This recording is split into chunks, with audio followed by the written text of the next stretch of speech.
friends, welcome to my channel After School Tuition Classes. In this video I will explain you class 7 chapter 1 integers exercise 1.3 question number 8 and 9. Let's start question number 8. A cement company earns a profit of rupees 8 per bag of white cement sold and a loss of rupees 5 per bag of grey cement sold. देखिए एक cement company है जो कि दो तरह के bag cell करती है, व्हाइट सीमेंट के बैग और ग्रे सीमेंट के बैग। व्हाइट बैग एक बैग के ऊपर उसको 8 रुपीज का प्रॉफिट होता है, ठीक है, और ग्रे बैग पर उसको 5 रुपीज का लॉस होता है। यानी कि अगर एक बैग वो सेल करते हैं ग्रे सीमेंट का तो उनको 5 रुपीज का लॉस होता है, ठीक है। तो इसके अकॉर्डिंग हमको कुछ क्वेश्चंस दिएंगे, उनको हमें सोल्व करना है। पार्ट ए है कि the company sells 3000 bag of white cement and 5000 bag of grey cement. Company ने 3000 व्हाइट बैग सीमेंट सेल किए और 5000 ग्रे सीमेंट के बैग सेल किए इन अ मंथ, एक महीने में। व्हाट इज इट प्रॉफिट और लॉस, तो उसे कितना प्रॉफिट होगा या लॉस होगा ये फाइंड करना। तो उसके लिए सबसे पहले हम क्या करेंगे, इसको स्टार्ट करते हैं। देखिए व्हाइट सीमेंट, ग्रे सीमेंट, ठीक है। व्हाइट सीमेंट के नंबर ऑफ बैग्स कितने हैं? 5000 और ग्रे सीमेंट के व्हाइट सीमेंट के 3000 है, इसके 5000 बैग्स हैं। क्लियर, ये बुक में दिया हुआ है आपके। ग्रे सीमेंट 5000 है और व्हाइट 3000। क्लियर। अब व्हाइट सीमेंट पर प्रॉफिट है 8 रुपीज का, प्रॉफिट रुपीज 8 पर बैग। क्लियर। और इस पर है, ग्रे पर है, लॉस रुपीज 5 पर बैग। एक बैग पर 5 रुपीज का लॉस है। अब इसको हमको स्टेटमेंट में लिखना है। पहले हम व्हाइट बैग का कैलकुलेशन करेंगे, फिर ग्रे सीमेंट का करेंगे और फिर दोनों को प्लस माइनस करके देखते हैं। क्लियर। तो लिखेंगे सबसे पहले profit on 1 bag of white cement equal to rupees 8। Clear. अब है profit on 3000 bags of white cement equal to, देखिए एक बैग पर हमको 8 रुपीज का है तो 3000 पर कितने का होगा, दोनों को क्या करेंगे, मल्टीप्लाई करेंगे, ठीक है। तो मल्टीप्लाई करने के लिए ये देखिए, क्योंकि हमें 1 का दिया हुआ है और मोर का पूछा है तो इसके लिए मल्टीप्लाई करेंगे 3000 मल्टीप्लाई बाय 8। अब आपको 8 को बार बार 0 से मल्टीप्लाई नहीं करना है, मैं बार बार बताती हूँ। जब 0 ऐसे दिए हो तो 3 0 दिए हैं तो 3 0 एज इट इज लिख देंगे और 8 3 जा 24। तो हमारा टोटल क्या आ गया, प्रॉफिट कितना होगा, 24,000 रुपीज का प्रॉफिट होगा उनको व्हाइट सीमेंट को। अब हम करेंगे ग्रे सीमेंट का, ठीक है। Loss on 1 bag of grey cement equal to rupees 5, ठीक है।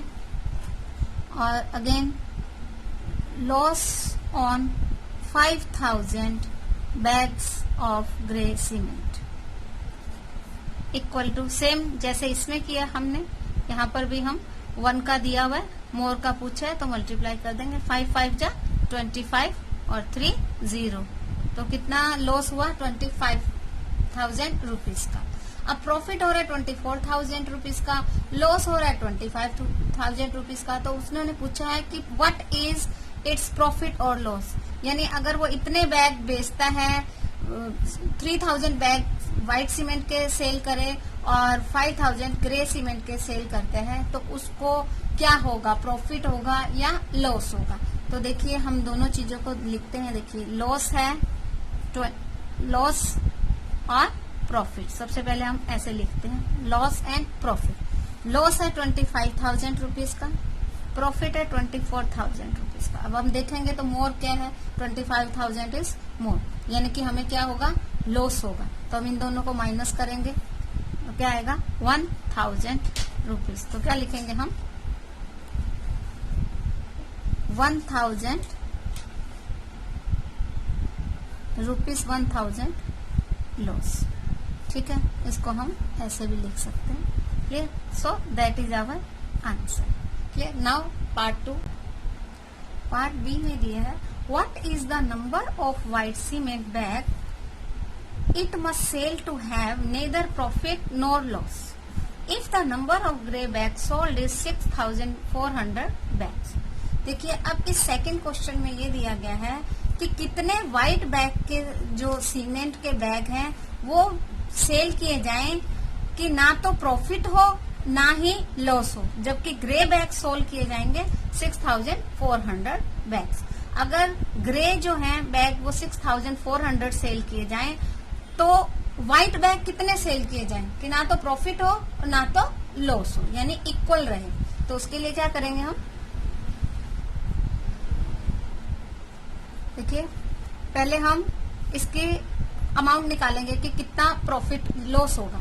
तो जितना लॉस होगा उतना ही हमें प्रॉफिट होना चाहिए। तो पहले हम इसका लॉस फाइंड करेंगे, उसके बाद हम प्रॉफिट फाइंड करेंगे। सो नंबर ऑफ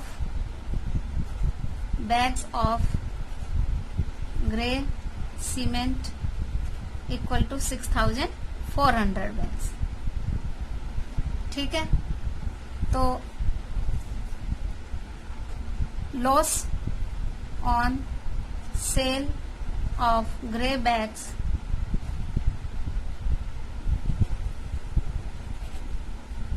$6,400 इंटू 5, क्योंकि हम एक बैग ग्रे बैग का अमाउंट कितना है, लॉस कितना है एक ग्रे बैग पर 5 रुपीज का। तो हम इन दोनों को मल्टीप्लाई करेंगे तो क्या आएगा 0 0 5 4 जा 20, साइड में 2 लगाया, 5 6 जा 30 प्लस 2 32, यानी 32,000 रुपीज का लॉस होगा। ठीक है, तो अब हमें प्रॉफिट भी इतना ही होना चाहिए।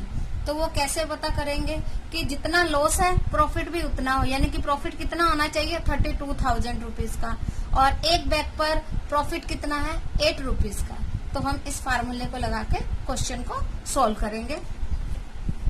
देखिए यहाँ लिखेंगे लॉस इक्वल टू प्रॉफिट, यानी जितना लॉस है उतना ही प्रॉफिट होना चाहिए। लॉस है 32,000 रुपीज का, तो प्रॉफिट भी कितना होना चाहिए 32,000 रुपीज का। ठीक है, अब हमें नंबर ऑफ फाइंड क्या करना है, number of white cement bags find क्या करने हैं हमें, number of white cement bag ये फाइंड करने। तो इसके लिए अभी क्या करेंगे, profit on white bags white cement bag equal to 32,000, ये हमने अभी फाइंड किया। Clear, profit on 1 white cement bag equal to 8 rupees. ठीक है, अब हमें फाइंड क्या करना है, number of white cement bags. तो इसके लिए हमें क्या करना पड़ेगा कि जो हमारा टोटल प्रॉफिट है उसको अगर हम 1 बैग से डिवाइड कर देंगे। देखिए जब हमने अमाउंट कैलकुलेट करनी थी तो हमने क्या किया था, देखिए मैं आपको यहाँ साइड में बता देती हूँ। टोटल प्रॉफिट फाइंड करना था तो हमने क्या किया था, टोटल प्रॉफिट के लिए नंबर ऑफ बैग्स जो थे 3,000 को हमने 8 से मल्टीप्लाई किया था। ठीक है, क्लियर, तो 24,000 आया था। अब हमें ये दिया हुआ है, हमें ये फाइंड करना है, तो हम क्या कर देंगे, इसको डिवाइड कर देंगे। तो यहाँ क्या लिखेंगे, profit on bags white bags upon total profit है, सॉरी है total profit on bags upon profit on 1 white cement bag. Clear. Total profit है 32,000 रुपीज। ठीक है। और एक बैग पर प्रॉफिट है 8 रुपीज का, तो इनको डिवाइड कर देंगे तो 30 तो एज इट इज आ जाएगी। 8 4 जा 32, तो कितना आ गया टोटल बैग कितना है 4000 बैग्स। तो हम क्या लिखेंगे, number of white cement bags need for no profit no loss. कितने आ जाएंगे 4000 bags. So that is our answer. Clear. क्योंकि जब हमें एक टोटल अमाउंट दे रखी है और हमें एक का बताया गया कि एक पर प्रॉफिट कितना है और टोटल प्रॉफिट दिया हुआ, तो हमें नंबर और बैग उनको दोनों को डिवाइड करके कर लेना। Clear. Now question number 9, replace the blank with an integers to make it a true statement. ये हमें फिलिंग द ब्लैंक्स दे रखे हैं, इस पे हमें कोई भी इंटीजर जो इसमें आएगा सोल्व करके हम देखते हैं, वो लगाकर इसको ट्रू स्टेटमेंट में चेंज कर देंगे। देखिए -3 इंटू डैश इक्वल टू 27। अब देखिए आंसर दिया हुआ है और एक मल्टीप्लीकेशन दिया हुआ है, दूसरा हमको फाइंड करना है। अब इसके एक सिंपल तरीका तो यही है कि आप 3 को टेबल बोलिए जब 27 आता है, यानी 3 को आप किससे मल्टीप्लाई करेंगे कि 27 आ जाए, तो 3 9 जा 27। ठीक है। अब एक चीज और देखनी है, यहाँ पर प्लस का साइन है, यहाँ एक माइनस है, इट मीन्स यहाँ पर भी माइनस का साइन ही आएगा। ठीक है। अब इसका एक तरीका तो ये है, एक मेथड और है कि जो मल्टीप्लिकेशन की जो एक स्टेटमेंट दी हुई होती है आपको, यानी एक मल्टीप्लिकेशन दिया हुआ होता है आपको, तो उससे डिवीजन की 2 स्टेटमेंट्स बन जाती है। वो कैसे बनती है मैं एक आपको एग्जांपल के थ्रू बता देती हूँ। जैसे देखिए 3 इंटू 2 इक्वल टू 6। ठीक है। ये हमें मालूम है कि 3 2 जा 6 होता है। अब ये मल्टीप्लिकेशन की एक स्टेटमेंट है। ठीक है। अब इससे डिवीजन की 2 स्टेटमेंट कैसे बनेंगे, देखिए 6 डिवाइडेड बाय 3 इक्वल टू क्या आ गया 2। 3 2 जा 6, यानी कि 6 को हमने 3 से डिवाइड करेंगे तो 2 आ जाएगा, और 6 को अगर हम 2 से डिवाइड करेंगे तो 3 आ जाएगा, और 3 से करेंगे तो 2 आ जाएगा। इसी तरह से ये 6 डिवाइडेड बाय 2 इक्वल टू 3, तो ये 1 स्टेटमेंट हुई, ये 2 स्टेटमेंट हुई। ठीक है। तो यानी कि मल्टीप्लाई की एक स्टेटमेंट है और डिवीजन की हमारे 2 स्टेटमेंट हो जाएंगे। ठीक है। तो इसको हम डायरेक्ट भी कर सकते हैं, जब स्मॉल डिजिट्स होंगे, स्मॉल नंबर इंटीजर्स या नंबर दिए होंगे, तब आप इसको इजीली कर सकते हो। लेकिन जब थोड़े नंबर ग्रेटर आ जाएंगे और यानी कि 10 से ऊपर मल्टीप्लिकेशन आ गया, जैसे कि लास्ट क्वेश्चन में दिया है -12 है। अब 12 10 जा 120 होता है, लेकिन ये 132 है, तो अब इसको कैसे करोगे, तो हमें डिवाइड भी करना पड़ सकता है। तो इसके लिए हम इसको दोनों तरीकों से कर लेंगे। एक तो डायरेक्ट आ गया 3 9 जा 27, 9 से कर दिया और साइन माइनस का आ जाएगा। दूसरा ये देखिए 27 डिवाइडेड बाय 3, 3 9 जा 27। अब एक साइन माइनस का है, लेकिन हमें यहाँ पर प्लस का साइन दिया हुआ है, तो दोनों साइन माइनस के हो जाएंगे, तो यहाँ हम क्या लिख देंगे -9। क्लियर। इसी तरह से इसमें भी 5 7 जा क्या होता है 35। ठीक है। और एक साइन माइनस का है, यहाँ प्लस का दिया, तो इधर हम क्या लगा देंगे माइनस का लगा देंगे। ठीक है। और दूसरा तरीका क्या है 35 डिवाइडेड बाय 5, 5 7 जा 35, साइन आ जाएगा माइनस का, क्योंकि एक साइन माइनस का है, तो यहाँ क्या लिख देंगे हम -7। ठीक है। Now dash multiply by -8 equal to -56। अब 8 का टेबल आप 56 तक बोलेंगे, तो 8 7 जा 56, 7 आ गया। अब यहाँ भी माइनस है, एक यहाँ भी माइनस है, तो डायरेक्ट यहाँ पर 7 आ जाएगा। और सेकंड मेथड है कि आप 56 को 8 से डिवाइड करेंगे, तो 8 7 जा 56। ठीक है। अब यहाँ एक साइन माइनस का दिया हुआ है, एक यहाँ भी दिया हुआ है, यानी तो हमें यहाँ माइनस का साइन नहीं लगाना है। ठीक है। अब नेक्स्ट है डैश इंटू -12 इक्वल टू 132। देखिए जैसे जैसे अगर आपको टेबल्स की प्रैक्टिस हो जाएगी, तो आप 10 के बाद का भी आप कर सकते हैं, ठीक है। तो इसको करेंगे तो 12 को 11 से मल्टीप्लाई करेंगे तो 132 आता है। और अब आप इसको डिवाइड करके भी देख लीजिए, 12 वन जा 12। यहाँ पे जब डिवाइड करते समय हमने माइनस का या प्लस का कोई साइन नहीं देखना है, हमें डायरेक्ट उसको डिवाइड कर देना है। उसके बाद हम यहाँ देखेंगे, चेक करेंगे कि कितने हमें दिए हुए हैं। 12 वन जा 12, माइनस किया 3 माइनस 2 1, ऊपर से लिया 2, 12 वन जा अगेन 12, तो क्या आया हमारे पास 11। तो हम यहाँ क्या लगा देंगे 11। अब देखिए साइन किसका आएगा। आंसर में हमें 132 प्लस का दिया हुआ है और एक साइन माइनस का है, तो ऑब्वियसली दूसरा साइन भी क्या माइनस का आएगा, क्योंकि 2 साइन माइनस के होंगे तभी यहाँ पे प्लस का आएगा। ठीक है, तो ये हमारा आंसर हो गया।